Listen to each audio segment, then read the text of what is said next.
Has Ukraine achieved at least one of its objectives in its push around Bakhmut? And is Russia taking the bait? I'm Paul, U.S. Army combat veteran. It's May 17th, 2023. This is your daily Ukraine update. Let's get into it. First, as always, guys, you know, YouTube, Patreon, they have been cracking down on my content, demonetizing it. Sometimes it seems like for pretty arbitrary reasons. So if you want to support what I do, check out combatvetnews.com. This is the site that I launched for free. It's got all the news stories I don't have a chance to get to in my daily updates. It's got all my YouTube videos on here for free. But if you want to support what I do, and only about 5% of the people that watch my videos on YouTube come over to combatvetnews.com. But if you want to become a member and support what I do, make sure I can stay independent and provide you guys the coverage that you deserve, despite YouTube's increasingly narrow window, we'll say, of what's acceptable.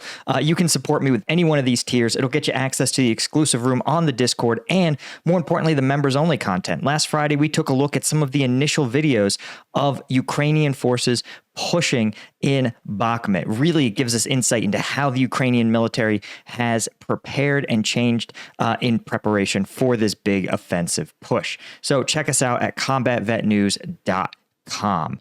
Anyway, let's take a look at the control map. This is actually pretty interesting. So here's the last 24 hours. You can see there's two significant changes. The first in the south is a small Ukrainian advance into this wood line here. Not particularly significant, but probably, as we discussed, indicative of Russian forces withdrawing from this wooded area where they were considerably dug in. And now it seems like Ukrainian forces have probably occupied it and are going to be looking to drive Russian forces out from this open area as well that they currently hold. I think you're unlikely to see Ukrainian forces advance over long stretches of open terrain. That's one of the ways they were able to inflict such vicious casualties on Russian forces. But I think you're probably likely to see them try to advance to this strip of forested area here. This is probably where the Russians are primarily dug in on. And then you'll see them probably attack from the north and the south, trying to flank and seize them in Klitschivka. But more significant is that Russia, despite losing territory in the north and south, is continuing to push in the city center.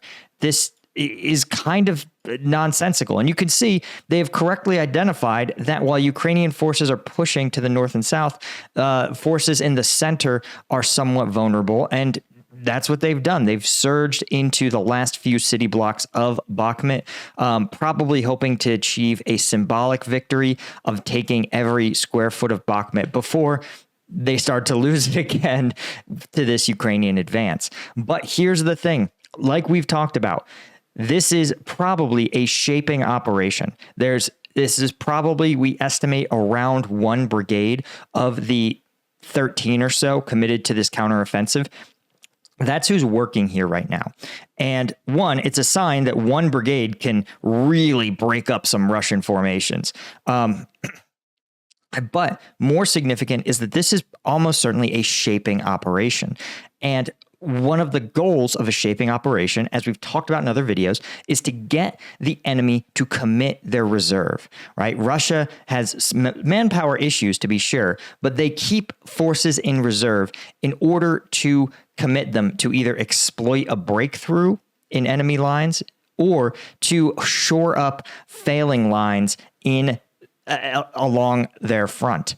So if the enemy commits their reserve, Russia commits their reserve to a fight, that reserve is kind of locked in because obviously they're in a firefight and it's hard to withdraw hundreds or thousands of troops from a location while in direct contact with the enemy. So once you commit a reserve, it's kind of locked in place. And that means that the reserve isn't available to shore up other locations.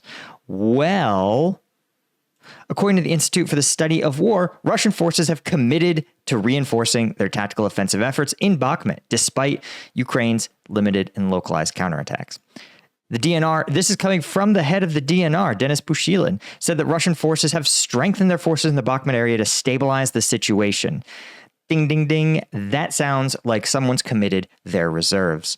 A prominent Russian mill blogger claimed 4 unspecified Russian battalions have deployed to the flanks around Bakhmut to prevent Ukrainian breakthroughs. Russia claims that Russian reinforcements,